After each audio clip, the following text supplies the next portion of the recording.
Setelah Doraemon meminum sebotol ramuan hijau, tidak hanya tubuhnya berubah menjadi persegi, tetapi juga menjadi serius dalam kepribadian. Dia memerintahkan Nobita untuk segera mengerjakan PR-nya, menuntut ujung pensil harus diasah dengan sempurna, dan penghapus juga harus berbentuk persegi sempurna. Tepat pada saat itu, ibu datang ke atas membawakan mereka camilan. Doraemon marah besar melihat dorayaki yang bulat. Dia mengeluarkan senter perubah bentuk, dan merubah makanan dan piring menjadi persegi sempurna. Bahkan bingkai kacamata ibu dan Nobita juga berubah menjadi persegi. Waktu makan malam segera tiba. Malam itu tidak hanya sebuah hidangan yang dipotong persegi, tetapi bahkan mangkuk dan piring telah dirubah menjadi persegi. Pagi hari berikutnya tiba. Doraemon mulai memukul gong dan drum sejak pagi buta, dan memaksa ketiganya keluar dari tempat tidur, memerintahkan mereka untuk melakukan senam pagi. Doraemon menyuruh Nobita untuk belajar lebih dulu. Sementara dia pergi untuk urusan di tempat penitipan kucing terdekat. Tiba-tiba seberkas cahaya menyembur keluar dari laci. Nobita begitu terkejut dengan pemandangan yang tidak terduga itu hingga tersandung dan terjatuh. Ternyata itu Dorami. Dia bisa langsung tahu bahwa belakangan Nobita kurang tidur. Nobita akhirnya menemukan seseorang untuk curhat dan mulai mengeluh tentang perilaku Doraemon yang mulai aneh. Ternyata Dorami datang khusus untuk urusan ini. Ternyata dialah yang memberikan Doraemon ramuan yang diminumnya sebelumnya. Hanya saja efek ramuan itu terlalu kuat. Kemudian Dorami mengeluarkan ramuan yang berbentuk bulat. Hal itu digunakan untuk mengembalikan kakaknya ke keadaan normal. Sementara itu, Doraemon tidak puas dengan keadaan di sekitarnya. Dia menggunakan sinar pengubah bentuknya untuk mengubah setiap benda bulat menjadi persegi.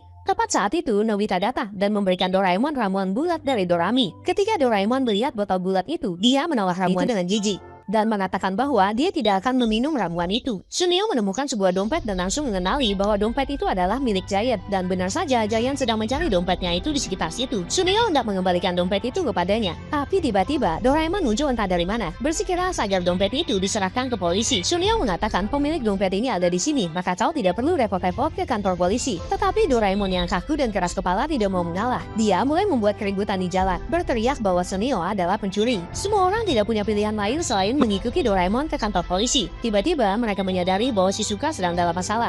Mengikuti arah yang ditunjuknya, mereka melihat seekor anak kucing yang terjebak di tengah sungai. Mereka meminta Doraemon untuk segera menyelamatkan anak kucing itu, tetapi Doraemon menolaknya dengan tegas, menunjuk ke papan di dekatnya yang bertuliskan dilarang menunggu di dekat sungai, dan memerintahkan semua orang untuk mematuhi aturan itu. Melihat anak kucing itu berada di ujung tanduk, Nobita menyarankan untuk menggunakan baling-baling bambu menyelamatkannya. Tetapi Doraemon bersikeras bahwa tidak ada yang boleh masuk ke dalam batas sungai. Saat keduanya terlibat dalam argumen sengit, gelombang tiba-tiba datang dan menyapu anak kucing itu ke sungai. Bahkan melihat ini, Doraemon masih terobsesi dengan aturan. Nobita begitu kecewa dengan perilaku Doraemon saat ini, dan berteriak sekeras-kerasnya, "Ini bukan teman terbaikku sama sekali." Teriakan itu seketika menyadarkan Doraemon. Dia cepat-cepat mengeluarkan baling-baling bambunya, dan di saat yang kritis dia berhasil menyelamatkan anak kucing itu.